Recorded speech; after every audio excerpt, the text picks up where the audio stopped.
Hello, everybody. Welcome back. Today we're going to take a look at all the teams when their record or when they have played 40 games. Of course, that we've discussed this before. That doesn't ever happen. That every team has played the exact same amount of games. I think the only time that really does is before they've even played a game. So they're at zero, and then once things get started, there's off days and rainouts and everything like that. And so teams are never playing the same amount of games. Like all 30 teams are never have an equal amount of games. So now we'll do 40, as this is approximately a quarter of the season. Actually, a quarter of the season would be 40.5, but well, that's impossible to do, isn't it? So, and just to give you an idea about how long it's taken to get everybody to 40, the Red Sox, the Reds, and the Royals played their 40th game last Friday, and then other teams got to 40 on Saturday, Sunday, and Monday. The Orioles were supposed to get there on Tuesday, but they got rained out, so they had to wait till their first game today, first game of their doubleheader today, to get them to 40. So from Friday to Wednesday, so you can see that there's never going to, just by that the teams don't play the same amount of games, and it takes 5 days to get everybody to 40. So let's take a look at this. Um, I like to do this just because now there's no games in hand, and you just see where everybody is. Of course, the standings today, Wednesday, will be somewhat different than what this board shows, but this gives you an idea. So in the National League East, the Mets, of course, are on top. They're 25 wins, 25 and 15 after 40 games. Then the Phillies at 24 and 16, the Braves at 19 and 21. Just a note about the Braves, if everybody I'm sure remembers, they went 0-8 to start the season, and I talked about they're a good team and they're probably going to get back to where they into playoff contention. Here they're 19 and 21, but they got to 21 and 21 um, just recently. So you can just imagine it was 8 games to get to 0-8, and then to get back to 500 took 34 games for them to get there. So isn't that you see how long that can take if you continue to struggle somewhat? And the Braves, they've gradually been getting better, I think. So anyway, after the Mets, Phillies, Braves, Nationals are at 17 and 23. The Marlins are at 15 and 25. In the National League Central, the Cubs on top, who I've enjoyed watching them play this year. It's fun to watch games from Wrigley. They really have a good time. I think they might have the best atmosphere in the major leagues. After the Cubs is the Cardinals, who have been doing very well. They lost today, ending a 9-game winning streak, but they are 21 and 19. The Brewers 19 and 21, the Reds 19 and 21, and the Pirates 13 and 27. In the National League West, the Power Division, the Dodgers are on top at 26 and 14, the Padres 25 and 15, Giants 24 and 16, Diamondbacks 21 and 19, and the Rockies bringing up the rear at 7-33. Oh, it must be tough to be playing with the Rockies now, or being a fan of, or in the media, and having to. It's hard to paint a pretty picture and have a positive attitude when you're at 7-33 after 40 games. In the West, in the American League, in the American League East, the Yankees are on top at 23 and 17, then the Red Sox at 20 and 20, along with the Blue Jays at 20 and 20, the Rays at 18 and 22, and the Orioles 15 and 25. In the Central, the Tigers at 26 and 14. The Royals have been moving lately. They are 24 and 16. The Guardians close at 23-17. The Twins, who are now at a 10-game winning streak today. There's 8 reflected on this board. They're 20-20, and then the White Sox at 11-29. In the American League West, the Mariners are on top, hitting the ball for the most part, which was something that there was some concern at the start of the season. Again, I'll mention Edgar Martinez has been added to their roster last year, and now his efforts are being are showing through the efforts he's making with the hitters on that team. After the Mariners are the Athletics at 21-19. Somewhat of a surprise, I think, for many, even for me, who is an Athletics supporter. The Astros are next, and the Rangers and the Angels. Just look at the top, the top of the table and the bottom of the table. The best record in after 40 games are the Dodgers at 26-14, as well as the Tigers at 26-14. Somewhat of a surprise for a young Tigers team. Everybody, of course, expected the Dodgers to be at the top, but the Tigers have been playing very well, and they're a gritty bunch. I enjoy watching them play as well. The team at the lower end of the scale are, of course, the Rockies at 7-33. They are, after 40 games, 19 games out of first place. I would say that their chances of finishing at the top of the National League West are 0. I'm not going too far out on a limb there.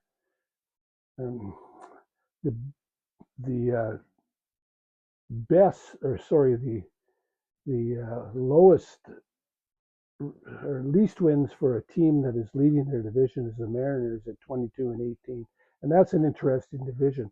As I said there, the Mariners have the least wins of any division leader, while the Angels at 17-23 have the most wins of any fifth place team in any division. So that a very tight division, and it's reflected in this. If you look at the bottom team in each division, the Marlins are 10 out, the Pirates 10 out, Rockies 19, Orioles 8, White Sox 15, and the Angels 5. So 5 teams within 5 games, if all were at 40. Another thing to look at is, does anybody have a chance to get to 116 wins, which is the Major League record set by the Seattle Mariners in 2001. Well, the teams with the best records, now this makes it easy, times things by 4, right? 2 teams with the best record, the Tigers and the Dodgers, have 26 wins, times that by 4, that comes out to 104 and falls well short of 116. That, when you look at it in that context, and I know you can't say that, the Dodgers are going to play 26-14 baseball for the next 3 segments, or the Tigers as well. But maybe they could do better. But sitting right now, 12 games over 500, when they get to 40 games, they would still fall short of that Seattle record of 116 wins. That's, wow, things have to go right. A lot of things have to go right if you want to finish with that record. Now, on the other end of the scale, last year's Chicago White Sox finished with 41 wins and 121 losses. And this year, if you look at the White Sox with their 11 wins, they would just beat that. They could win 40 ish, and maybe they can lose less, or maybe they'll win 50. Who knows? Depends on how they go the rest of the way. The Rockies, of course, they have 7 wins times 4. That's 28. Well, that's well below the record, and they would set a new record by a lot. But so they've got to improve their play by quite a bit. I would say as I said, the Tigers and the Dodgers would have a hard time getting to 116 wins, but I think the Rockies, they're going to have a tough time to get to 41 wins, which is the least. You know, maybe they get, but that's 34 wins more than they have right now. So to tie the record, so gee whiz, that's that's going to be a tough task for them to get to that 41 wins. So other than that, now let's take a look at the playoff situation.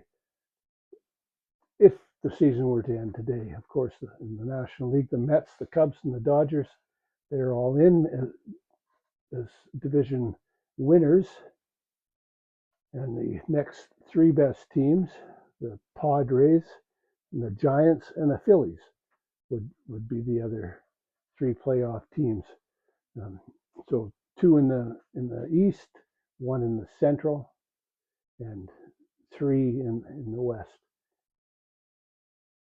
And then in the American League, of course, the Yankees, Tigers, Mariners are in with their division titles, and the next three wildcard teams would be the Royals, the Guardians, and the Athletics.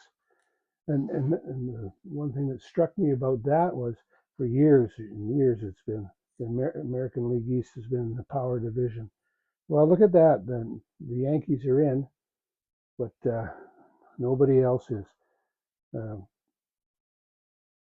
to be honest, that doesn't surprise me. Although I did think the Orioles would be doing better than what they are right now, and maybe they will turn things around. Although today they had that doubleheader with the Twins, and the Twins, of course, on a roll. But the Orioles, they just look lackluster. Maybe it's something to do with the weather there.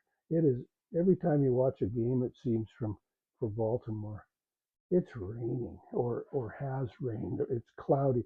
A day game, you never see the sun. Maybe that has some sort of effect. I hope that's what part of the problem is. Of course, they've had some injuries too, but I'd like to say they don't want to say up and coming. They were up and coming, and now you thought they were just going to make that jump and be one of the contenders, and they've fallen back. Hopefully, they'll right the ship. As for contenders, the Royals and the Tigers, the improvement that they've made in the last couple of years, it's fun to watch that. And now the Twins have come back from what I thought was going to be an awful season, and they're playing very well right now, and I hope they continue that trend. I'm thinking the Braves are going to get better. They're too good a team to be under 500. I'm really impressed with the Cardinals. I thought they were going to end up in fifth place in the Central, but there they are in second place right now, um, splitting a doubleheader today, losing that first game, and that ended their 9-game winning streak, which is pretty impressive for them. It really surprised me. And of course, you've got all this power in the National League West, and I think this race here in the American League West is going to be great too. The Rangers, they're 19 and 21 here, but I think they've just finished a series with the Rockies, and they've moved up a bit. So I think this is going to be a great race, and these guys are all going to maybe struggle to get a playoff spot, but they'll be close. This is going to be interesting as well. Who's going to finish first here? Again, the National League West is just crazy. I think that's a division to watch. Actually, at least 4 of these divisions are going to be interesting, going to be fun to watch. I'm not so sure about in the East. So has the balance shifted? There was a time where the West was National League West was where the poor cousins. The only team that was getting anywhere was the Dodgers. Everybody else was kind of in the doldrums. But now things have turned around, and that's the great thing about baseball. It's cyclical, so it's good to see things going that way with some changes. So I put this in red here. We've got coming up on Thursday, actually tomorrow, or sorry, Friday, the rivalry weekend. Is that it actually kind of starts tomorrow as the Rangers and the Astros play. Um, I'm going to talk more about it. I just wanted to say that I'm going to have a video on that tomorrow, and I'm looking forward to this. I just love these rivalries: Mets and the Yankees, the Dodgers and the Angels, the A's and the Giants, all of that. There's only two of the 15 series that will be on rivalry weekend. Only two are really kind of, oh, well, those aren't rivalries, but there's nothing else you could do, and that's the Mariners and Padres. All of the two West Coast teams, but they don't sink in with anybody else, and the Blue Jays and the Tigers. But I'm old enough to remember the Blue Jays and Tigers did have a rivalry at one time, and they're close, fairly close in proximity. And yeah, so as I said, I'm looking forward to this. I can't wait for it all to start. So let me know in the comments what you think about this, where teams are sitting, and again, do you see any movement? Do you see any teams moving up? Do you see any other teams moving down? Again, it's a long ways to go. We've got plenty of time, as I mentioned yesterday. It's like a horse race. They've just settled in now, and now they've got lots of time to make their move. All of these teams. Let me know in the comments what you think about that. Um, and if you haven't done so already, please hit like and subscribe. I really appreciate your support. I will talk to you again soon.